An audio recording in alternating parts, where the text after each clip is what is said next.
Alright, so after 20 soul-crushing hours on this game, I can now officially say that Jujutsu Infinite is probably the worst game I have ever played. And that's saying a lot considering Blox Fruits is on that list. And I actually have a lot to cover today, so bear with me, guys. Here we go.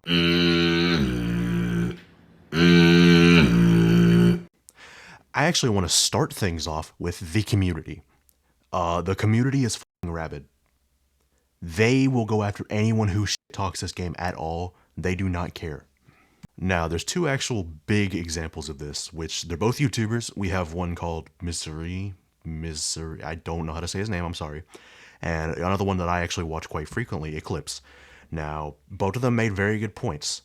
Now, both of them made some good points and some bad points, but the community didn't care what points they made and started glazing the game to no end in the comments without any reason. This game's not a cash grab. You're stupid. You didn't even make it to max level. What, if the game gets harder later on? No. Now, I'm going to start by covering all three of these points. The game's not a cash grab. Yes, the hell it is. The game was released unfinished. The testers had told them multiple times progression takes too long, and they made it even longer. They didn't listen. And the game released with, like, what, I think 5, 6, 7, 8 game passes, and all of them help you in some way. It's pay to win. Also, the gambling system is f***ing atrocious too, but we're not going to talk about that. Now, the second point, they didn't make it to max level. Well, I did, and I can say the game doesn't get better. It just doesn't. I don't even blame them for not going to max level. They even tried. I give them credit for even trying that long. I had to get paid to do it again. Yes, I had to get paid to get to max level. That's how bad it is. I mean, hell, I only got paid what, 20 measly dollars? However, that's more than y'all are making. Y'all sitting there leveling up for free. The last time I had to get paid to level up in a game was Blox Fruits, and that was over a year ago. Yeah, no. And for the final of these 3 points that people made, the game doesn't get harder. I don't care. I've made it here. The same enemies I was fighting at level 1 are the same ones I'm fighting at max level. Even bosses. They don't get harder if you increase the difficulty. They just do more damage and have more health. That's not harder. Harder would be changing the attack patterns, giving them new attacks, something different. But just having them do the same exact attacks and having the exact same pattern over and over again, but just increasing the health and damage, I can skill check the bosses now. It's gotten to that point where they're that easy. On Nightmare mode. I can skill check Sukuna on Nightmare mode. How sad is that? Now, obviously, difficulty can be subjective depending on who you ask, considering I am a literal adult and other people playing this game are probably 9 years old. So, yeah, it's kind of hard to tell. And I'd say a little bit more about the community, but that's the only points they made. I've looked through thousands and thousands of comments. The only points that I saw were probably those 3 and maybe one more. But that's it. They didn't say anything besides those 3 points, and they're easily shut down by somebody with logic and reason.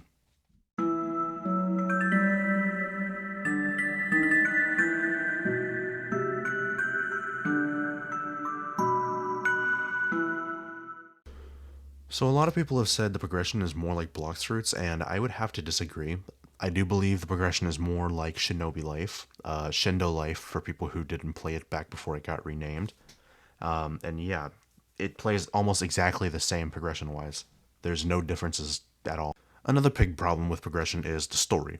To be honest, in my opinion, I feel like storylines should be... If you're going to have a game that has a storyline, make the storyline the main point of progression, not doing all these other side quests to be the main point.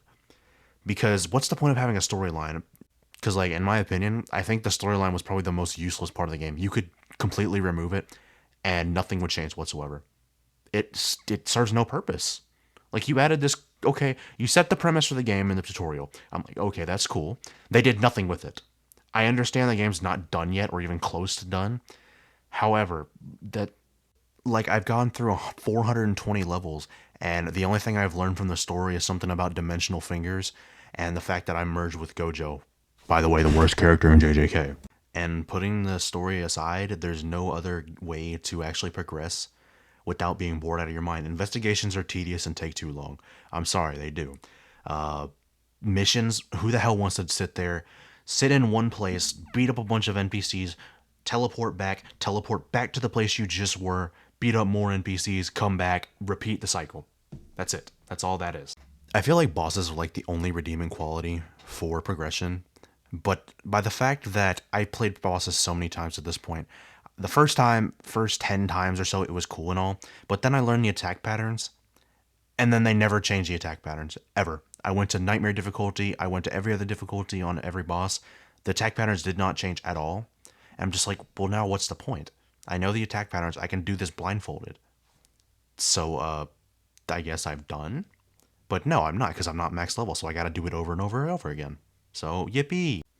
Like, I'm sorry, but none of the progression in this game is fun at all.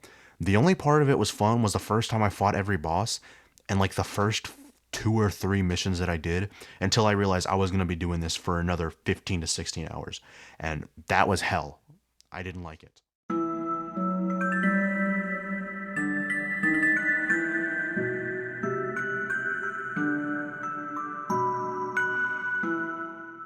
The PvE in this game is so bad that I actually want to take another game that I enjoy sometimes, and I'm going to compare the two side by side. And I want you to tell me what looks more appealing to play.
So, if you are not aware, those were max level missions in Jujutsu Infinite, and the deep woken NPCs that I fought, they were considered basic NPCs. NPCs you fight at the start of the game. I had to use infinitely more brain power fighting them than I had to fight anything in Jujutsu Infinite, and that's kind of sad. And no, I'm not here to glaze Deep Woken and say it's the best game ever. It has its own problems. However, it's still infinitely better than this game by what? A very good margin. And it's not even a close comparison. The only, and I mean only part of Jujutsu Infinite's PvE that I can actually somewhat praise is their bosses. And even then, it's a very low bar. Because the bosses don't change up their attack patterns at all. They do the exact same attacks. And yes, I know, other games do that as well. However, this game is completely scripted in boss fights. Like, I'm not even going to say anything. So, I guess, for example, Finger Bear, he does one move, a giant AoE explosion. He shoots out tiny little glowing balls at you. He'll then try and do a fire arrow, and then he'll kick you, which does half your health if you don't parry it. You see the problem there? I just named all 4 of the boss's moves that he does in order every time. He doesn't change it up. It's every time he does that in order.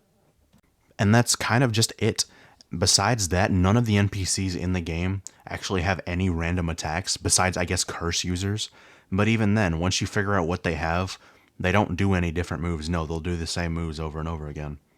And once again, you're not going to be getting hit by them because they're literally piss poor easy. But, I think the best way to explain it is to not explain it at all. I'll just show you. So, here we are. All right, Nightmare Finger Bear. Let's see how this goes. Well, technically I already know how it's gonna go, but it's gonna go the exact same. Alright, so he's gonna spawn out. He's gonna use his explosion. Wow, okay. Now he's gonna get stunned for like, what, 2 seconds or so. And then he's gonna use his balls move. Dang, crazy, right?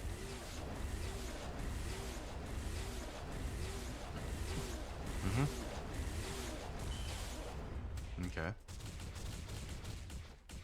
And then next he's gonna get up, he's gonna try and fire arrow me. Yep. He's gonna scream, which does no damage, so I don't even count it as a move. And then he does that. Kick me. Yep. Boom. And that's all his moves.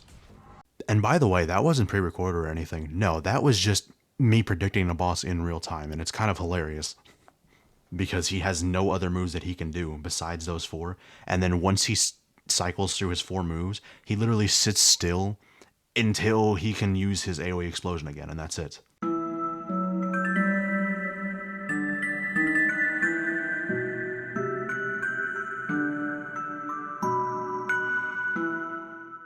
Have you guys ever played Project Solaris?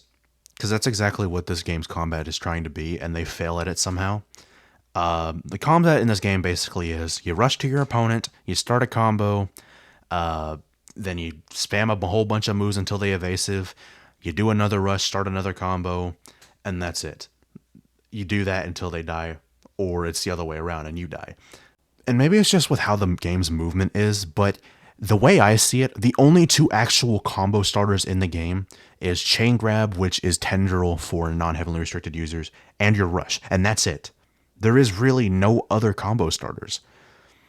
And it's so weird to me how you have to use those two moves, and if you don't have one of them, then you basically only have one combo starter, and if they know how to just run back and hold block, you're never getting a combo off. So it's just not good. It's kind of terrible.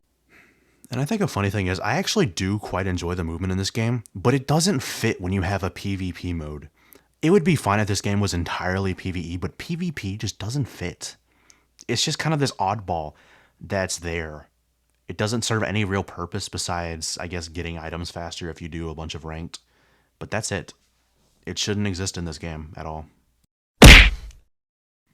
You know, there's a lot of things I didn't actually want to say, but I'm going to say it anyways because this game deserves this hate. Number one, it's a soulless cash grab, and everyone understands and knows that. And the devs can't hide it very well either. Dumbasses. Second thing, if you didn't already understand it, this game's a bandit beater. Which, yeah, no, I don't care. And the third thing is, yeah, the map is too big. Everyone understands this. There's no substance to it. There's nothing in the map to do besides do your quests and that's it. And besides that, it's empty as hell. Let it be known I hate this game for how predatory it is and how scummy the developers are. Because, yeah, it's just not good. You guys had 2+ years to work on this, and this is all you could come up with? What did you look at for reference, Blox Fruits? However, as much as I hate this game, I'm not going to tell others not to play it. One of my friends actually really enjoys this game, and he's actually the only reason I'm playing the game still. But once he quits the game, I'm not going to touch it again, of course. However, you know, if you like the game, don't let me tell you to hate it. Because you like something, and that's good for you. I'm happy. I am so sorry that it took me so long to get a video out, but I was sick over the New Year's, so I want to say everybody happy late New Year's, and I hope you all have a great year.